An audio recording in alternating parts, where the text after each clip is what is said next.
Welcome back.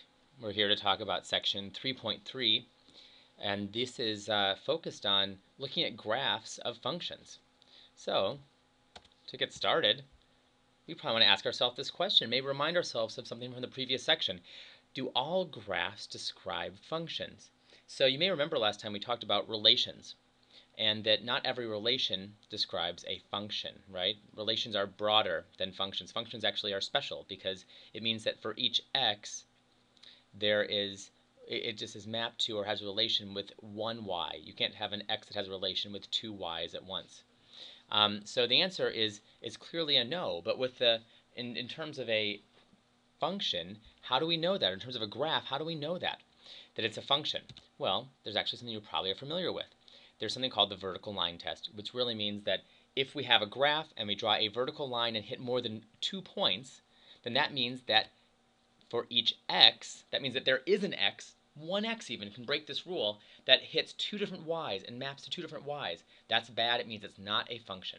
So let's look at a few examples and determine if they're functions or not, and also look at some other characteristics like domain and range, things we've talked about already in this class, and see if we can see them while looking at a graph. So really that's what this section is about. It's exploring graphs. It's going to be a two-part section also. So let's continue. So for each one of these, we want to answer the 4 questions on the side here. We look and we see the first one, that is a familiar graph. It is x squared. We can see there's little dotted lines there to try to help us do the vertical line test. It passes, so yes, it is a function. Now its domain and range, we have to determine those as well as the x and y intercept. So the domain means that it can be, because there's little arrows you can see on both sides right there, that means it goes on and on and on and on all the way this way. And it goes on and on and on and on all the way this way, which means that the domain is going to be everything, negative infinity to positive infinity, and the range is just going to be all positive stuff, right? It also hits the point 0. We talked about this one before, so 0 included, that's what this bracket means.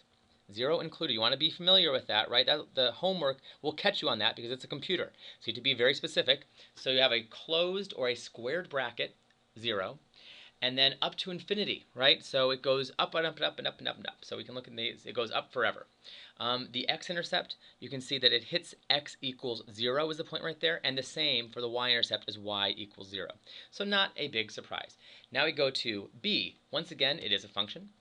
And the domain, hopefully you can see, is everything, but in this case, so is the range, right? It goes down forever because of that arrow, and it goes up forever because of that arrow. So we get those two things. We also see the x and the y-intercepts are also at 0. So not a big surprise. We can see those things are two very familiar types of functions that we should be familiar with. Let's look at a few others. Now, is c x equals y squared? Kind of a weird one, isn't it? You could also solve that and see that would be trying to be y equals square root of x, but there's a problem. So think about that if you want to. But just to do this here for the vertical line test, we can see immediately that at x equals 1, it has a relation with 1 and negative 1. Well, that is a mixed up function. It's not well defined, so no, it is not a function, right? It is not a function at all. And now we also need to do the domain, but it still can have a domain and a range and an x and y intercept. So that doesn't mean, even though it's not a function, we still have these other properties to look at. So you can probably see the x and the y intercept, they're both going to be 0. So that one's easy. But in this case, this is almost like the x squared function turned on its side, right? It's turned 90 degrees to the right. It's sort of like it fell over. So the domain is going to be, or the x values are inclusive of 0 to infinity. While the y values, it goes down, down, down, down, down, and up, up, up, up, up. So it's negative infinity to infinity. And we have this answer. Good.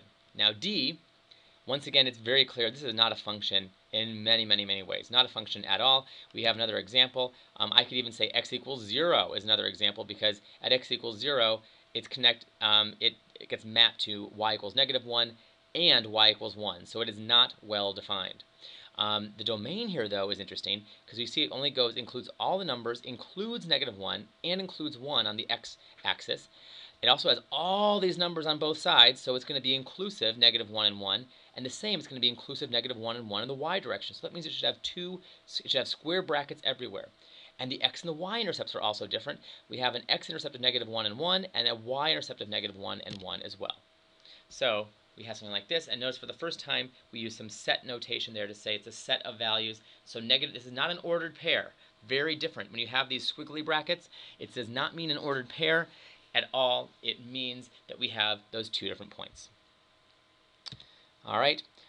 Graphs are used all the time. There's other examples here. These are supposed to be links. I don't know if they're working, but you can. We looked at the Google stock before. There's also the Consumer Price Index, which is very important. It's called the CPI. That's almost always reported in the news on a monthly basis. We have population. There's so many things, and we're going to use graphs a lot at Wallops. So we're good with that. So now let's talk about some other properties of functions and their graphs. One thing is you can have an even function. Now you might remember in the last section we plugged in negative x for x. We got an answer that was not our original function. But if you have the case that a function when you plug in a negative x equals itself again, that would be the case of like x squared, then you call that an even function. Right? It means this specifically. I will not belabor these points. These are of modest importance, maybe one or two questions on these things. An odd function is one in which you plug in negative x for the x location, and you end up with negative of f of x. Interesting. We also did not encounter that last time, but this is called an odd function. So we have this basic idea that we can say we could look at those definitions and do the calculations, or we can also look at the graph. And here are our two main examples. We saw these just a moment ago.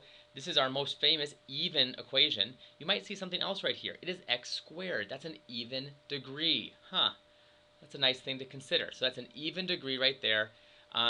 It is symmetric with respect to the y-axis. And now this guy is symmetric with respect to the origin, right? So this is an odd function.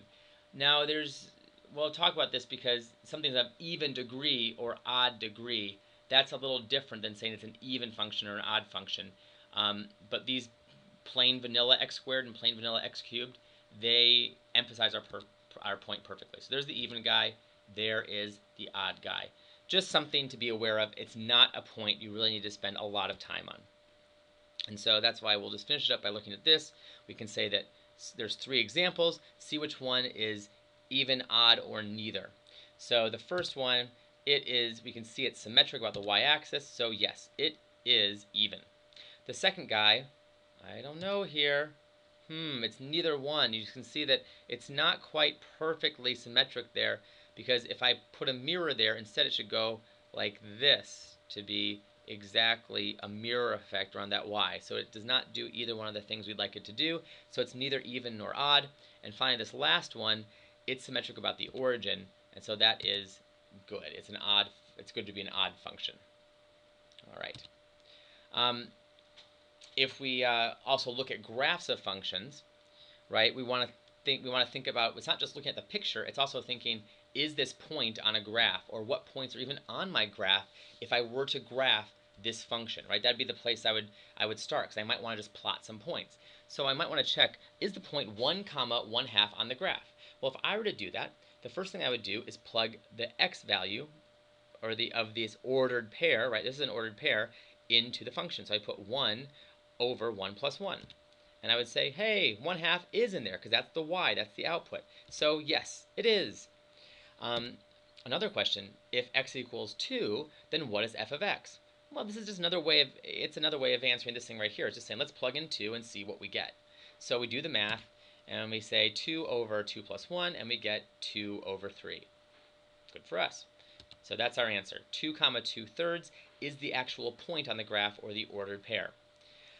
Finally, for C, we could say, well, what if we were given just the y value? Are we able to figure out what x is? Well, you know what? Actually, we are. Because you know how whenever you plug in, like when you see it like f of 2, it means you're going to plug in a 2 for the x. Well, now if you have f of x equals 2, just plug that in for this whole left-hand side. And now solve for x. So we plug in that 2 equals x plus 1. We multiply both sides by x plus 1 to get 2 times the quantity, x plus 1 equals x. Do a little bit more work, and we get x equals -2, which means our point is going to be -2, 2. And that's our answer for this guy. Now, I think that's where we'll end right now. We will do part 2 in a moment.